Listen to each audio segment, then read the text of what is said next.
सर्वत्र दिवाळीसारखा सण साजरा करत असताना जगाचा पोशिंदा अन्नदाता हा शेतकरी जर दिवाळीला आपल्याच बांधवाकडून ज्यांच्याकडे पैसे होते त्यांच्याकडे उधारी घेऊन जे आपल्या शेतातील पिकांच्या भरोश्यावर तो उधारी करून आपल्या मुलांना कपडे घेऊन देत होता, आनंद साजरा करत होता। पण गेल्या 2 महिन्यापासून आपण बघत आहोत की सततच्या पावसामुळे अतिवृष्टी आणि दक्षिण सोलापूरमध्ये जे महापूर आलं यामध्ये शेतकरी अक्षरशः उद्ध्वस्त होऊन गेले, शेतकरी बेघर झाले होते, अनेक गावातून शेतकरी स्थलांतर झाले।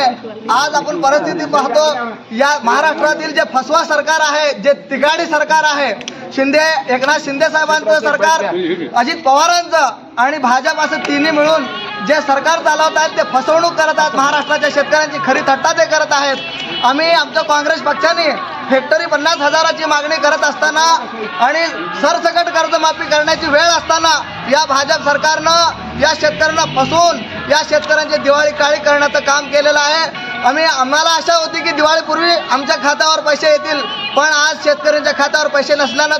त्याचे मुलं आपल्या बापाला विचारायला सगळेजण दिवाळी करतायत, पप्पा आपण काय करायचं, मुलं रडत आहेत, शेतकरी व्याकुळ झालेला आहे, त्यांनी व्यथा कुणासमोर मांडावं, कारण हा सरकार गेंड्याच्या कातडीचा सरकार आहे, ह्याला काही देणं घेणं नाही। या सरकारला शेतकऱ्यांना मला एवढंच आव्हान करायचं आहे, आपण वेळीच ओळखा, कारण तुम्ही जे शेतकरी आहात तुम्हाला माहित आहे, तुम्ही यापूर्वी अनेकदा तुम्ही विचार करून सरकार निवड करत होता, पण तुमच्या तरुण मुलांनी तुम्हाला सांगितलं आणि सरकार चेंज झालं। आज तुम्ही परिस्थिती बघत आहात, शेतकऱ्यांसाठी काँग्रेसने सदैव त्याच्या सोबत राहिलेला आहे आणि अनेक वेळा शेतकऱ्यांच्या सोबत राहून कर्जमाफी देण्याचं काम याच काँग्रेस सरकारने केलं होतं। आज आमची दक्षिण सोलापूर काँग्रेसच्या वतीनं भीमाशंकर जमादार साहेब यांच्या नेतृत्वाखाली आम्ही या ठिकाणी दक्षिण सोलापूर तहसील कार्यालयासमोर निदर्शन मोर्चाच्या माध्यमातून या सरकारला आम्ही आवाहन करत आहोत, तात्काळ या शेतकऱ्यांना तुम्ही मदत करावं आणि शेतकऱ्यांना दिवाळी तरी गोड झालीच नाही, आता पुढचं आमचं जे भविष्य आहे ते तरी चांगलं जावं यासाठी आम्ही प्रयत्न करत आहोत। एवढं करून या भाजप सरकारचा आम्ही या ठिकाणी निषेध करतो।